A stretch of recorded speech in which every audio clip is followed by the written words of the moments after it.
Gente, tudo bom? Hoje nós vamos ler o capítulo 23 de Atos dos Apóstolos, certo? Vamos lá sem demora, Novo Testamento. Já vimos que Paulo estava no Sinédrio, né? Que ele teve aquele discurso de defesa e tudo e tal. Vamos continuar. Fitando Paulo os olhos no Sinédrio, disse: Varões e irmãos, até o dia de hoje tenho andado diante de Deus com toda a boa consciência. Mas o sumo sacerdote Ananias mandou aos que estavam junto dele que o ferissem na boca. Então Paulo lhe disse: Deus te ferirá a ti, parede branqueada. Tu estás aí sentado para julgar-me segundo a lei, e contra a lei mandas que eu seja ferido. Os que estavam ali disseram: Injurias o sumo sacerdote de Deus. Disse Paulo: Não sabia, irmãos, que era o sumo sacerdote? Porque está escrito: Não dirás mal do príncipe do teu povo. Sabendo Paulo que uma parte era de saduceus e outra de fariseus, clamou no sinédrio: Varões e irmãos, eu sou fariseu, filho de fariseus. É por causa da esperança da ressurreição dos mortos que estou sendo julgado. Ora, dizendo ele isto, surgiu dissensão entre os fariseus e saduceus, e a multidão se dividiu. Porque os saduceus dizem que não há ressurreição, nem anjo, nem espírito, mas os fariseus reconhecem uma e outra coisa. Daí procedeu grande clamor, e levantando-se alguns escribas da parte dos fariseus, altercavam, dizendo: Não achamos nenhum mal neste homem, quem sabe se lhe falou algum espírito ou anjo. E, avolumando-se a dissensão, o comandante, temendo que Paulo fosse por eles despedaçado, mandou que os soldados descessem e o tirassem do meio deles e o levassem para a fortaleza. Na noite seguinte, apresentou-se-lhe o Senhor e disse: Tem bom ânimo, porque, como deste testemunho de mim em Jerusalém, assim importa que o des também em Roma. Glória a Deus, Deus era com ele. Conspiração dos judeus contra Paulo. Este é enviado para Cesareia. Quando já era dia, coligaram-se os judeus e juraram sob pena de maldição que não comeriam nem beberiam enquanto não matassem a Paulo. Veja só que coisa, né? Eram mais de 40 os que fizeram esta conjuração. E estes foram ter com os principais sacerdotes e anciãos e disseram: Conjuramo-nos sob pena de maldição, a não provarmos coisa alguma até que matemos a Paulo. Por isso que, né, que a palavra de Deus diz que a Jerusalém mata seus próprios profetas, né? Agora, pois, vós, como sinédrio, rogai ao comandante que o mande descer perante vós, como se houvesses de examinar com mais pressão a sua causa, e nós estamos prontos para matá-lo antes que ele chegue. Mas o filho da irmã de Paulo, tendo sabido da cilada, entrou na fortaleza e avisou a Paulo. Chamando Paulo, um dos centuriões disse: Leva este moço ao comandante, porque tem alguma coisa que lhe comunicar. Tomando ele, pois, levou ao comandante, disse: O preso Paulo, chamando-me, pediu-me que trouxesse a tua presença. Veja como eles obedeciam a Paulo, né? Acho que pelo tempo dele de ter sido, não sei, né? Eu respeito. Trazido a presença deste moço. Perdão, eu comentei. A tua presença, este moço, que tem alguma coisa a dizer-te. O comandante tomou pela mão e, retirando a parte, perguntou-lhe em particular: Que é que tens a contar-me? Disse ele: Os judeus combinaram rogar-te que amanhã mandes Paulo descer ao sinédrio, como que tendo de inquirir com mais precisão algo a seu respeito. Tu, pois, não te deixes persuadir por eles, porque mais de 40 homens dentre eles lhe armaram ciladas, os quais juraram sob pena de maldição não comerem nem beberem, até que eu tenham morto, e agora estão aprestados, esperando a tua promessa. Então o comandante despediu o moço, ordenando-lhe que a ninguém dissesse que lhe havia contado aquilo. Chamando 2 centuriões, disse: Aprontai para a 3ª hora da noite 200 soldados de infantaria, 70 de cavalaria e 200 lanceiros para irem até Cesareia. E mandou que aparelhassem cavalgaduras para que Paulo montasse, a fim de o levarem salvo ao governador Félix.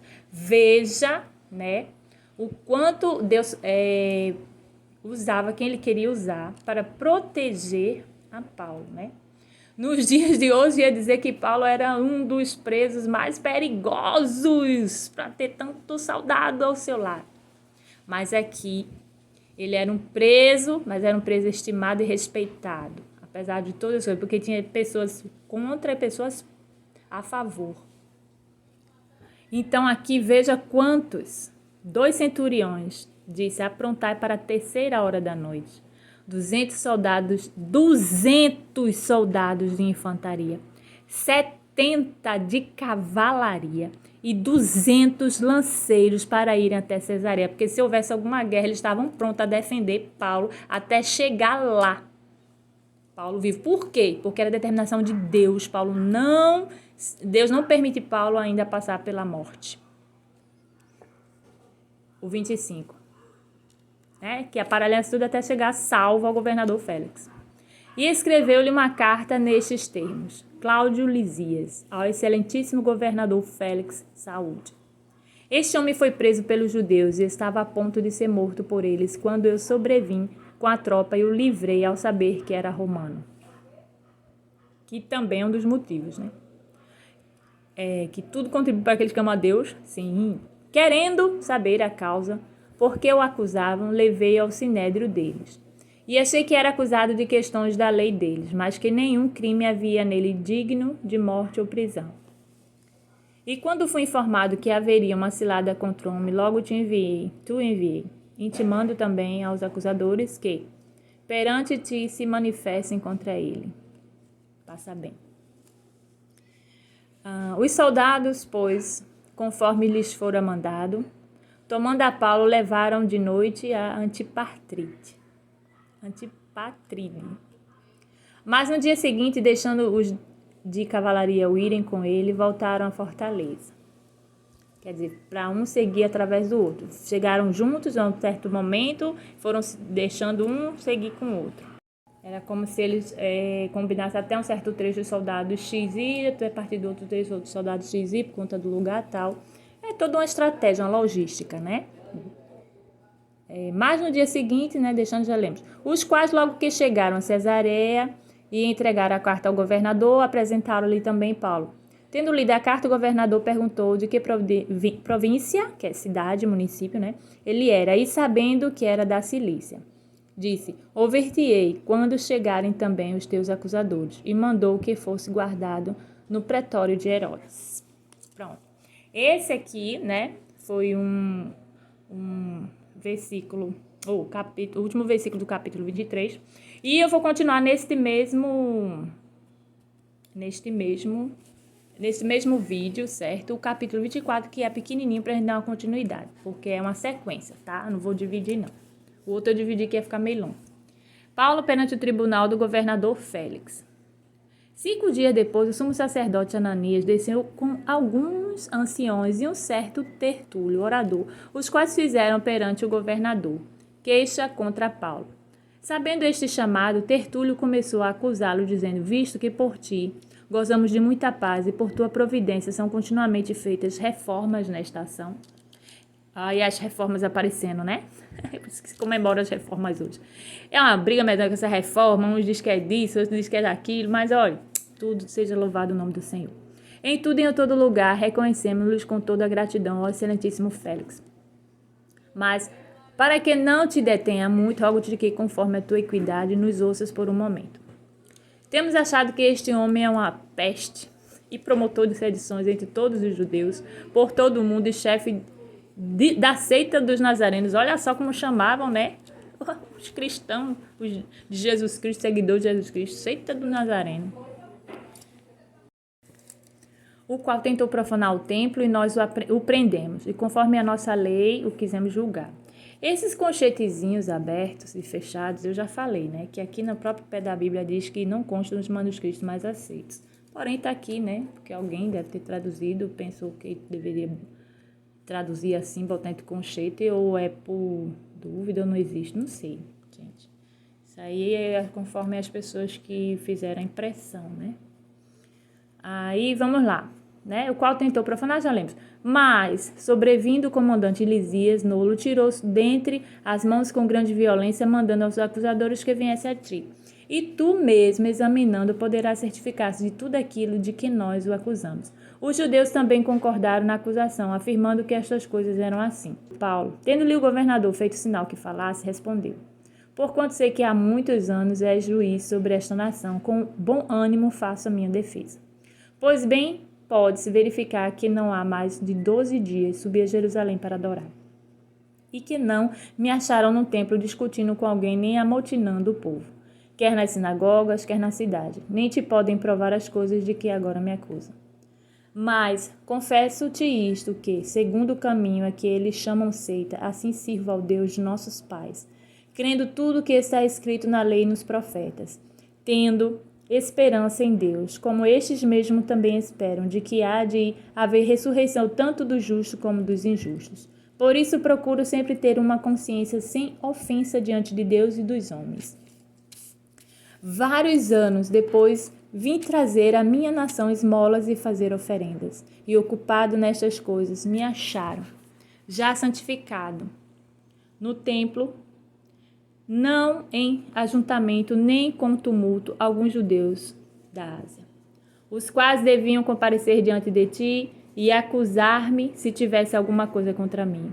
Ou estes mesmos digam que iniquidade acharam quando compareci perante o Sinédrio. A não ser acerca desta única palavra que, estando no meio deles, bradei, por causa da ressurreição dos mortos é que hoje estou sendo julgado por vós. Félix, porém, que era bem informado a respeito do caminho, adiou a questão, dizendo: quando o comandante Lisias estiver descido, então tomarei inteiro conhecimento da vossa causa. E ordenou ao centurião que Paulo ficasse detido, mas fosse tratado com brandura e que a nenhum dos seus proibisse servi-lo. Olha aí, tá vendo? Fosse tratado com brandura, quer dizer, com calma, né? Com mansidão, com respeito. E que a nenhum dos seus proibisse servi-lo. Dos seus amigos, irmãos. Alguns dias depois, vindo Félix com sua mulher Drusila, que era judia, mandou chamar a Paulo e ouviu acerca da fé em Cristo Jesus. E discorrendo ele sobre a justiça, o domínio próprio e o juízo vindouro, Félix ficou atemorizado e respondeu: por ora, vai-te, e quando tiver ocasião favorável, eu te chamarei. Esperava ao mesmo tempo que Paulo lhe desse dinheiro,